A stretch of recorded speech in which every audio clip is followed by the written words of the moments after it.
5, 4, 3, 2, 1. Let's go.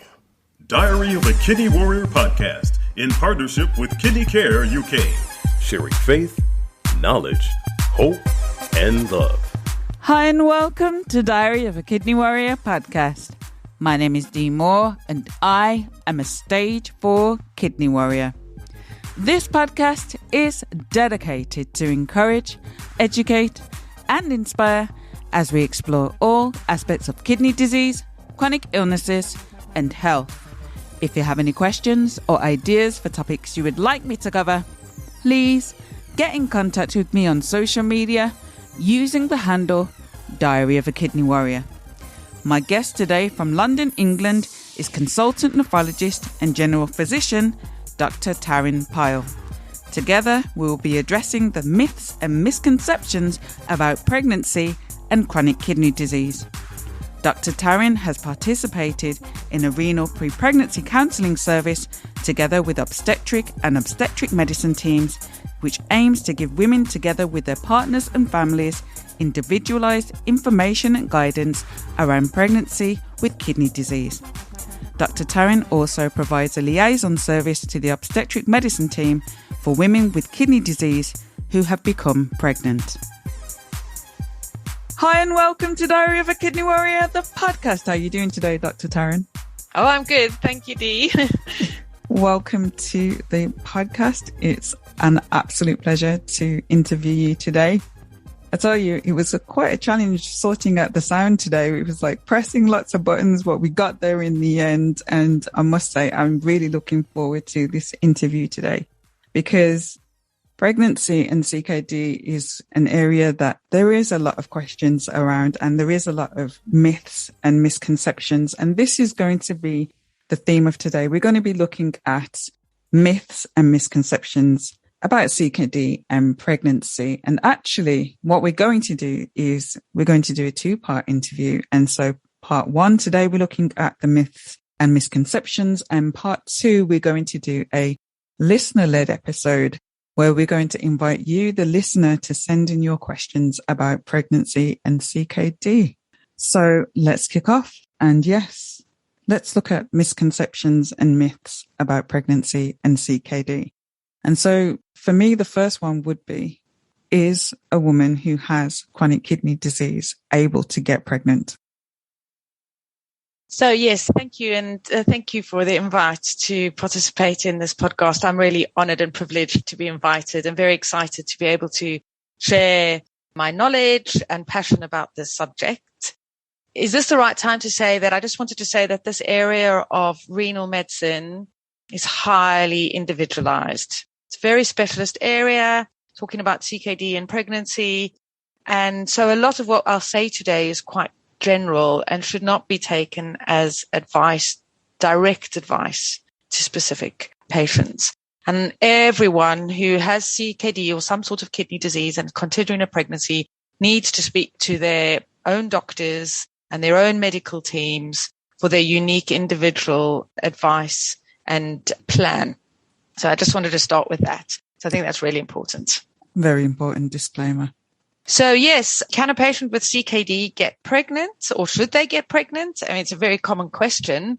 And for most women with childbearing age, the misconception that a patient with CKD, chronic kidney disease, can't get pregnant is just not true. However, many women, in particular in the past, have been told by their doctors, your kidney disease is too severe, don't ever get pregnant. You can't get pregnant, you can't have children. And in recent years, in the clinic that I work in, we've looked after pregnant women with chronic kidney disease, with lots of unique kidney diseases, glomerular diseases, lupus, patients who've got pregnant as they're approaching dialysis in that sort of low clearance or advanced kidney care clinic setting. We've had patients who get pregnant then. We've had patients who got pregnant on dialysis. It's very rare, but it happens. And we have lots of patients who get pregnant once they've had a transplant. And it is certainly possible. However, there is an increased risk for kidney patients and for all kidney patients. And so therefore, planning a pregnancy is probably one of the most important things a woman and her family can do if they're thinking about a pregnancy. And with careful planning, a lot of women with kidney disease can get pregnant and have a healthy baby. I mentioned that there is an increased risk. So what is that risk? Like, why do kidney patients have an increased risk? And the main risk is linked to a condition called pre-eclampsia. So pre-eclampsia is a condition that only occurs in pregnancy, doesn't occur any other time. It usually happens in the second half of a pregnancy, and it's characterized by high blood pressure and protein leak, which is obviously something a lot of kidney patients already have. And because it only occurs in pregnancy, the only way to cure it is to deliver the baby. So how preeclampsia can affect a baby is it depends on when you get it in that second part of a pregnancy. So the most common complication of preeclampsia is prematurity and some of the complications that can come from that. So that baby's born too early and the complications that can come with that. And another complication of preeclampsia is that preeclampsia affects the placenta, and that therefore results in small babies being small. Very rarely and devastatingly, if preeclampsia occurs really early in that pregnancy, the pregnancy may not survive, or the baby is born but doesn't survive because they're born too young. However, most people who get preeclampsia, even if they've got kidney disease, get it later on in the pregnancy when the baby's mature and old enough to be born, and we can deliver the baby, and the baby's well and the mother is well. And as I said, because the only treatment for preeclampsia is delivering the baby, that we don't have any fancy medications for it. We can control the blood pressure for a period of time, and we can keep people in hospital. And sometimes there's a gap between immature baby, or the fetus is immature, but if we give it a week or 2 weeks, it's enough time for that baby to be mature enough to survive and have a good outcome. But we have to balance that against the risk for the mother. And that can be quite tricky. Now, the risk for the mum is that preeclampsia can make you very, very sick. And that's why we end up delivering mothers who have preeclampsia. And for kidney patients, it can result in a decline in your kidney function. So that could be permanent. And for some women, that can just be a small jump in their function or a bigger jump in their function, and then their function stabilizes after the pregnancy. But for a group of women, if it's very severe, it could cause the kidneys to stop working. And for some women, for example, the example I gave you of patients preparing for dialysis anyway, they're in that phase of their kidney journey, they're preparing for dialysis, and they fall pregnant. They may end up on dialysis as a result of the pregnancy. Yes, but that for most people, that risk is quite low. But there is that risk. And I think in particular for transplant patients, that is a big concern. What is my risk of ending up being back on dialysis because I have a pregnancy? And for most patients, the risk is small, but there. It's higher than your average population risk of ending up on dialysis as a result of a pregnancy. But it is there, but it's individual to the patient. So obviously, if you start the pregnancy and your kidney function is not that good, then you've got more risk of ending up on dialysis as a result of the pregnancy. And so that brings me to one of the points about planning, is that the worse your kidney function is, the greater your risk is of preeclampsia. So as your creatinine gets worse, your risk of preeclampsia gets more. And therefore, your risk of having a premature baby or a small baby, or of damage to your kidneys or needing dialysis, just progresses as the creatinine gets higher or the kidney function gets worse. And similarly, if as you get older, your risk for preeclampsia gets worse. So increasing age and increasing creatinine, or a drop in eGFR, some people, that's your estimate of how well your kidney is functioning. Some consultants don't speak in creatinines, they speak in glomerular filtration rates. And those go down as your creatinine goes up. So as your function worsens, your risk for preeclampsia goes up. So you might say, well, obviously then, the earlier you get pregnant, the better, because for most people, their kidney diseases are progressive. And therefore, the earlier you get pregnant, you're going to have a better creatinine and you're younger. So your risk of preeclampsia is less. So for a lot of the time, that's what we are advising people is as soon as you can, go for it if your creatinine is stable and you're happy with the risks.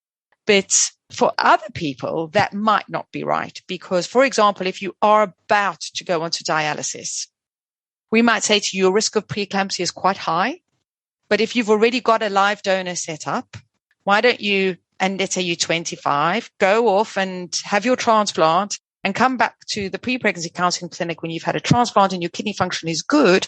And those risks are much less now than they were when you were just about to go on to dialysis.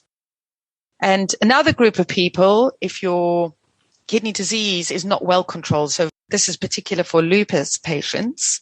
So we know that your risk of preeclampsia is higher if you've had a flare in your lupus in the previous 6 months, or if you've got nephrotic syndrome and you're still nephrotic and your disease is not controlled, your risk of preeclampsia is higher.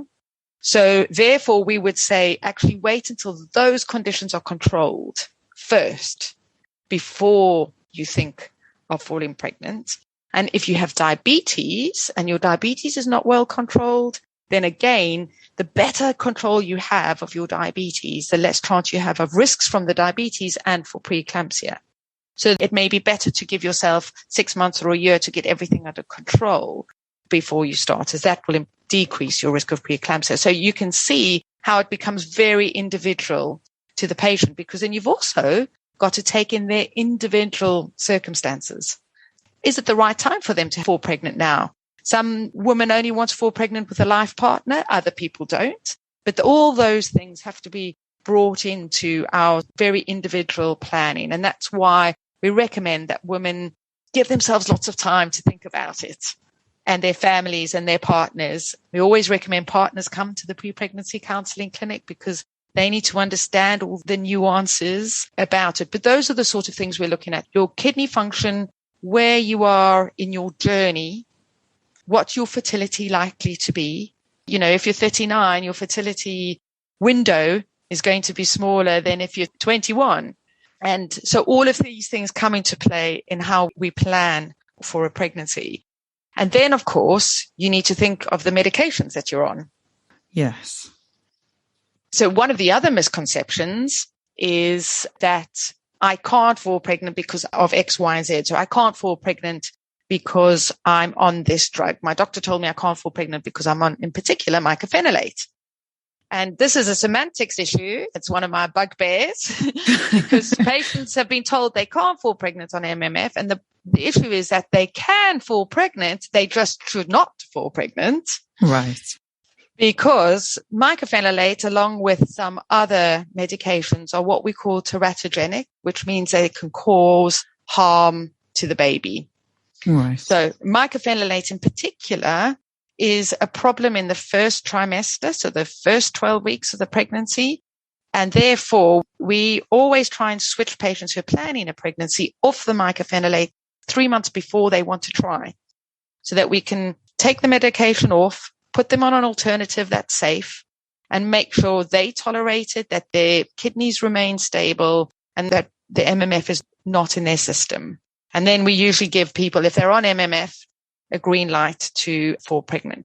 Other drugs, so some of the blood pressure tablets are also what we call teratogenic. So in particular, the ACE inhibitors and the angiotensin receptor blockers, which a huge amount of kidney patients are on. So these are things like ramipril, enalapril, irbesartan, and those type of medications. Now, we used to stop them in all patients if they were wanted to fall pregnant. They are only a problem in the second trimester.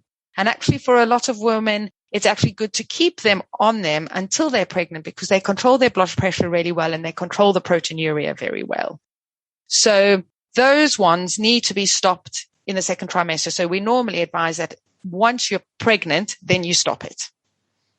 But again, you can see how the planning is so important. And in particular, if you're on medications such as mycophenolate, immunosuppressants, or other specialist medications, we need to think about when is the right time for you to stop it, how much time do we need to stop it, and then give you the go-ahead. So the other thing that people say, I can't fall pregnant, is I can't fall pregnant because I'm on dialysis. And So the story around your fertility and dialysis is that we unfortunately know that, again, as your kidney function worsens, your fertility worsens. So there's been studies done showing that the amount of eggs your ovaries can produce, what we call ovarian reserve, decreases as your kidney function gets worse, and is obviously at its worst when you are on dialysis. And a lot of dialysis patients will tell us that they don't have any periods, and that's an indication that they're not ovulating. And it's very rare for patients to fall pregnant on dialysis, but they do. As we've heard on this podcast, one of our guests who was on dialysis fell pregnant. So yes, we definitely know it's true. It does happen. Yeah, absolutely, Dee. And so as with all of kidney patients who, if you're on dialysis and you are having a period, even if it's not that regular, you are probably ovulating, and therefore you are at risk of falling pregnant. And so together with all the other CKD patients, you really should be on some form of formal contraception. So another misconception in the world, not just in CKD, is that condoms are an effective form of contraception. And from a doctor looking after patients who are potentially vulnerable, I don't think it is. So okay. From our perspective, we counsel in the clinic all the time that the withdrawal method we often get told is what people are using as their form of contraception, or condoms. We don't consider formal contraception, and we would much prefer people to be on one of the 3 formal forms of contraception, which I will tell you about. And the reason for this is that there are studies that show that in perfect use, with couples that know each other very well, there is still a high risk of people falling pregnant using condoms. And if you're a kidney patient, I've just explained in quite a lot of detail how important it is to plan a pregnancy. And if you fall pregnant and you are on a drug such as mycophenolate, it becomes a very difficult discussion. It's one you don't want to have. So there are lots of safe forms of contraception. So in the form of progesterone-only pill, the Mirena coil, or an implant. Some people think, another misconception, they can't have the pill if they are a kidney patient. But you can have the progesterone-only pill, the mini pill, we sometimes call it, not the combined pill. The combined pill is the pill that kidney patients should not be on. So they very safely can be on the progesterone-only pill. And that's good if you, for example, planning on falling pregnant in 6 months' time and you want to just stop it and become fertile. But if you want longer, more sustainable contraception, or you don't like taking your tablets every day, or you don't want another pill to add to your burden, or you are worried about missing a pill, then the implant or the coil are much more reliable, and again can be taken out and then you become fertile. And obviously, again, this is individual. Some people do well, much better with different types of contraception. And that should be discussed usually with your GP. And so unfortunately, it's not something we do in the kidney clinics, and it would be nice if we were able to provide everyone with their contraception as well. So it's either done through your GP or local family planning, and your medical team, your kidney team, should be able to provide you with a letter saying that you're safe to have the mini pill or a coil or an implant if people aren't happy to do it straight away. So about the fertility window, as you increase with age, increased with CKD, and some of your medications, so patients who've been on, for example, cyclophosphamide in the past, that may have affected their fertility. So what I wanted to say about the counseling clinics is that the role of those counseling clinics is not to tell a patient if they can or can't fall pregnant. It's to give them and their families as much information to inform them as best as they can about their risks and about their circumstances, and to try and plan the best time if they want to proceed after they've had all the information. And as I said, it's best to speak to your team as early as possible. Wow, there's a lot there to think about and consider every step of the way of the pregnancy. But rewinding slightly, if somebody does have fertility problems, what kind of treatments as a CKD patient can they consider? Thank you. That's a great question. So firstly, I just wanted to say, I mentioned dialysis patients, and in your CKD journey, your fertility is probably going to be at its lowest ebb when you are a dialysis patient. And historically, we have said to people, do not fall pregnant when you're on dialysis because your risk of pre-eclampsia is the highest then because your function is the worst. But maybe not worried about it as much because it is, as we discussed, quite rare for people to fall pregnant on dialysis. However, there is a group in Canada that ran a study to try and see if they could affect fertility by giving daily dialysis. So they provided daily dialysis to their dialysis patients. And this was a lot of dialysis. When I'm talking about daily dialysis, I mean a lot. It's sort of 4 to 6, maybe even more hours of dialysis a day. It was mostly delivered as home dialysis patients in their dialysis cohort. And they found they were able to improve people's fertility by doing that, by giving really good, high quality, good duration dialysis. And people did fall pregnant. And then they continued the daily dialysis throughout the pregnancy and they had good outcomes. So there are a group of patients whereby they are not going to be able to get a transplant for a number of reasons, either because of their primary disease or they don't have a donor, or there are a few reasons why women might not be able to have a transplant. And for those women, this is an option where we trial them on daily dialysis. But they have to understand, it's a huge commitment to a lot of hours of dialysis, but that can possibly improve their fertility. And then if you do fall pregnant while you're on dialysis or you fall pregnant through this type of mechanism, you have to continue the daily dialysis. And that's important because the uremic toxins, so the toxins that the kidney is unable to clear, we know are dangerous to a baby. So we have to give you daily dialysis to slowly clear those toxins and allow the baby to grow well. And similarly, a group of patients who, if I go back to that patient about to end up on dialysis in the AKCC low clearance clinic, who's planning for dialysis, finds out they're pregnant. We often need to start dialysis in those patients during the pregnancy, not for maternal or for mother reasons, but for baby reasons, to keep those toxin levels down and keep the baby safe. And then when some of these patients, they have the baby and they come off dialysis afterwards. So I have a lady who we managed like this at the beginning of the year, and she delivered in May and she's still not had to go back onto dialysis. Okay. So that's how we can use dialysis. However, most of the patients who have fertility issues are not in this group of patients and can have what we call assisted conception or fertility treatment. Now, again, it depends on where you are in your journey, when the right time is to look for assisted conception or fertility treatment. So ideally, it's when your disease is stable and we think it's a good time for you to fall pregnant. Fertility itself, fertility treatment and IVF has been shown to have an increased risk of pre-eclampsia. So it might increase your risk a little bit.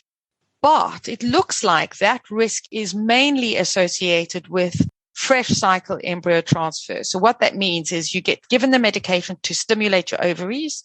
They take the eggs out. They fertilize the eggs and form an embryo. And fresh cycle IVF means the eggs go back in that same cycle of your period. And because of the massive amount of hormones in your body from the stimulation drugs and now the potential to be pregnant, you're at higher risk of a condition called ovarian hyperstimulation syndrome or just pre-eclampsia. So for chronic kidney disease patients, we now strongly recommend that they don't have fresh cycle embryo transfer, but frozen cycle. So you have the stimulation drugs, you take out the eggs, they get fertilized, and then they get frozen. And you allow your body to sort of calm down after the stimulation treatment, and then they get put back a few months later. And it's as successful as fresh cycle, and you've got much less chance of getting ovarian hyperstimulation and pre-eclampsia. So we would recommend that in terms of fertility treatment. And we would also highly recommend that people do not have more than one embryo implanted, because if you increase your risk of twins, if you have more than one embryo implanted, and twins just increase the risk of everything that I've spoken about. I really don't want to be dealing with a twin pregnancy. But the other thing I'd say about fertility treatment is, in particular, if you're older, the NHS usually recommends that couples try for a year before they get referred for fertility treatment. But we often recommend for our patients, depending on their situation, that they try for 6 months and then start the fertility treatment. Because just in terms of if we know that their renal function in a year's time is going to be worse, it just increases their risks in a year. So we shouldn't wait. So we may give them a little bit of time to try naturally and then start the process, because it can be a difficult process. And I'm not sure if the listeners know this, but whether your fertility treatment will be funded is unique to where you live. So each funding body or CCG, so the clinical commissioning groups, will have different rules about who they give for fertility treatment, but your GP will generally know those rules and they will have to refer you. People can go privately if they want, and if they need to self-fund, they can go privately. We would always recommend, though, going to an assisted conception unit that is attached to an NHS hospital, preferably one with a kidney unit, because they would be much more used to dealing with kidney patients trying to fall pregnant. And even if you're doing it privately, all the big assisted conception units associated with NHS hospitals do private work as well. And once again, they're in a much better position. They understand the diseases better. They've got links into the hospital with the kidney doctors, the obstetric doctors, etc. So would definitely recommend an NHS associated assisted conception unit. But it is possible, and we do have quite a few patients who need fertility treatment in order to fall pregnant. So I suppose one of the next questions, and that leads us on to, we often get asked whether patients assume that they're going to need a cesarean section. Right. And again, this is really not necessarily true. And even for a kidney transplant patient, we would recommend that they try for a natural delivery. However, it is true that you're more likely to need an induction or a cesarean section if you are a kidney patient because of medical complications in your pregnancy. But generally, our recommendation is that you try for a natural delivery. We also get asked quite a few questions about where you should have your baby. If your kidney function is very good and you've got very mild CKD, it's usually very safe for you to have your baby in your local obstetric unit. And the obstetric medicine networks across the country are increasing. And in a lot of hospitals, there are obstetricians who've got a special interest in medical problems in pregnancy who are able to deal with patients with kidney disease. However, if the diseases that you have that cause your kidney disease or your medications or your history is complicated, we may recommend that you have your antenatal care in a specialist center that has got obstetrics, kidney medicine, and neonatal medicine or a neonatal unit. So that's for the little babies, very close together so that they can all coordinate your care and it makes it easy. But it's not a requirement for every kidney patient. And a cesarean section is not a requirement for every kidney patient, which I think for some people is a relief to hear. And for other people, it's not a relief to hear that. And what about breastfeeding? So just like natural delivery, we would recommend that women breastfeed if they would like to. And for the most part, most of the drugs that they are on during pregnancy are safe for breastfeeding. So even medications such as tacrolimus or cyclosporin, which are immunosuppressants, we know a small amount does get into the baby. But if you compare that to the benefits of all the antibodies they get from the mother and all the nutrients you get from the mother and the bonding and the sort of well-being that's associated with breastfeeding, those far outweigh this tiny, tiny risks of that small amount of immunosuppressants in the breast milk. So there are some blood pressure tablets, so the ACE inhibitors and the angiotensin receptor blockers, ramipril, etc., that you can't have in the early stages of breastfeeding. We don't recommend, but there is one that we can put you on. So if you do struggle with leaking protein, one particular tablet in Nalapil is safe in breastfeeding, and we can put you on that. And it's individual. If you are someone who your disease has flared during your pregnancy, but we've got you to a safe place and the baby's been born and healthy, and we need to treat you with something that is not safe for the baby, then you have alternatives. to breastfeeding. So you don't have to worry about that. We can obviously put you on medications that aren't safe with breastfeeding. But I think it's nice to know that for the most part, we would encourage, and it's absolutely safe for kidney disease patients to breastfeed their babies for as long as they want to. I just have I don't know what to call it, question. You know how like when women have a kidney transplant, the kidney is put at the front, isn't it? So if they get pregnant, does it push the transplanted kidney out of the way? Like what happens physically? Yeah, it's a great question. And we do actually get asked that question quite a lot. The tummy has an amazing ability to just create space. And we were talking about it in our clinic that just this last week, I think we've had a lady who had 3 or 4 kidneys in. So she's had 3 or 4 transplants in the past. They were all still in and she had a successful pregnancy. Wow. So one of the questions people do ask us is whether there is any risk to the transplant if they need a cesarean section. And there is a risk, and it is very low. And it's a risk that people haven't really spoken about before. So if you go and look in the published literature, there's not a lot about this. But at my hospital, we had an incident where a patient had an emergency C-section to save her life and to save the baby's life. And there was an injury to the kidney. The kidney did survive after that, though it did cause problems for the mum. And we thought, oh my goodness, this is, so rare. This doesn't happen. No one has ever written about it. But when we started asking around, it turns out in most renal units, they've at least had one episode where the transplant may have been damaged in an emergency C-section.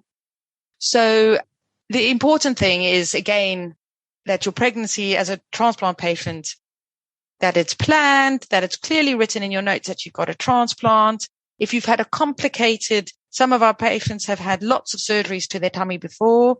So then the obstetrician might decide that it's better to do an elective C-section, because if you wait for natural and then need an emergency, you're much more likely to get into trouble. And sometimes we plan to do not the fan and steel, which is the nice bikini line C-section. We do an up and down because that would be safer if we think so in those particular patients. But it's a very rare complication for the kidney to be injured by a C-section. Much more aware of it now. So for someone who is looking at that as a transplant patient, being aware that you might not have that neat scar that a woman in different circumstances would have. Absolutely. I think just being aware. And I think for a lot of our patients, unfortunately, a pregnancy is going to be just more medicalized than other women. You'll need much more follow-up.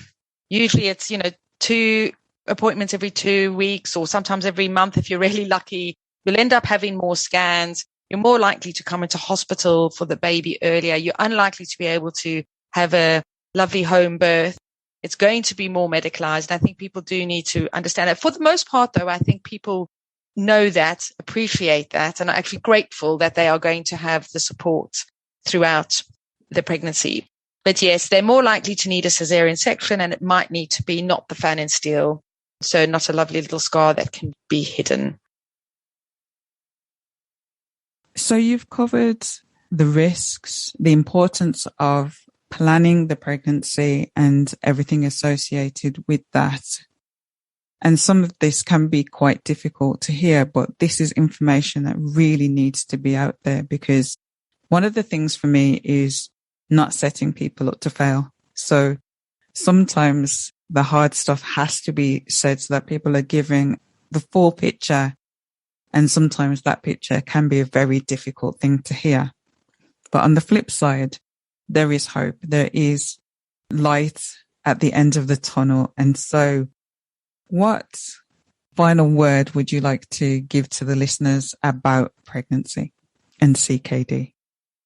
Thank you, Dee. Yes, I think it can be very hard. Some of the conversations that we have are very difficult. And, having a family is such an important part to many people. And it is very difficult if you've got kidney disease. But I think what I hope has come across is that for many women with kidney disease, a healthy pregnancy is a real possibility.